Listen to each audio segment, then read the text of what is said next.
Welcome to my presentation titled Boiled Down to a Single Word, Faith, Tracing Logical Fallacies in Popular Rhetoric with Candace Owens. This project analyzes Owens' use of the word faith in her political memoir called Blackout. A play on words, Owens' memoir is a response to Blackout Tuesday, a social media protest that took place in June 2020 after the death of George Floyd. Social media users posted black squares to their page instead of regularly scheduled content to show solidarity. During this time, I saw a post shared by Owens on social media. She said George Floyd was not an amazing person. He was a violent criminal. I've since taken an interest in understanding how Owens makes such horrifying claims, but still has 2.6 million followers on Twitter. She also has a best-selling book published in 2020 in an attempt to re-elect Trump that contains many false claims. Similarly, though, the Washington Post cites 30,000 misleading claims made by the former president himself.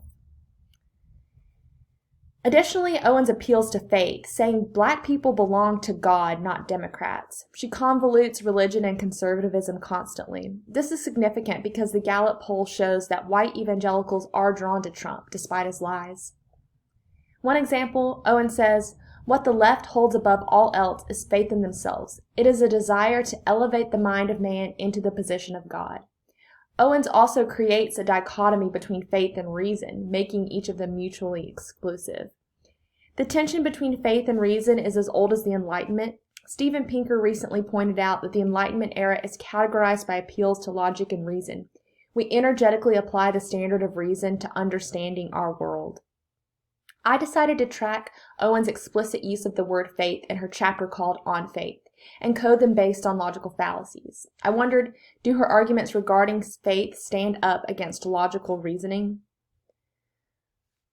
My research takes a transformative view, a position that Creswell and Creswell call intertwined with politics and political change agenda to confront social oppression at whatever level it occurs. I'm using a qualitative method to provide a complex picture of the problem.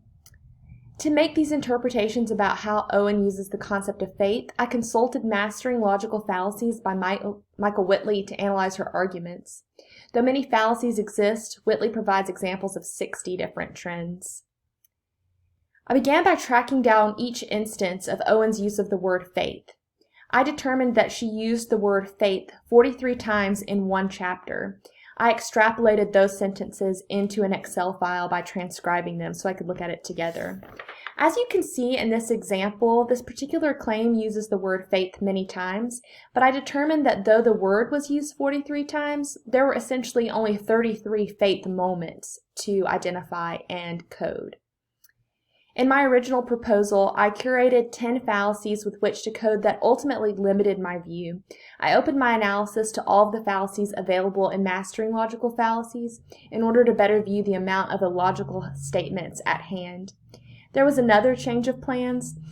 Multiple fallacies occurred simultaneously. I didn't realize that for each faith moment there may be more than one fallacy at hand. So, though there were 33 faith moments, I calculated 44 fallacies.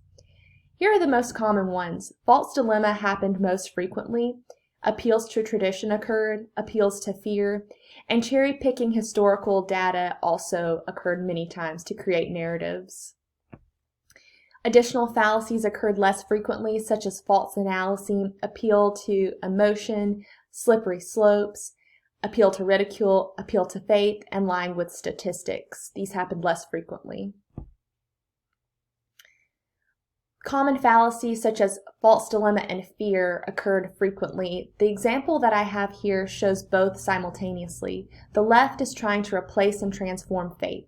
The false dilemma is the left as the villain, and transforming faith could be fearful. She appealed to tradition multiple times. We must put faith back at the heart of America, both black and white. This is very similar to that Make America Great Again rhetoric that we hear from Donald Trump, looking back to an imagined past that's idyllic or Christian for her. If I could, I would consider more faith-like words such as belief and atheism in a later project. I would also need a software like NVivo to keep track of my data if I were to look at more than one chapter of her book. If we know which fallacies are common, we can face them head on. This work suggests a solution. If we make visible the power of rhetoric and language and understanding of logical fallacies, we can help arm citizens against this language that becomes so popular.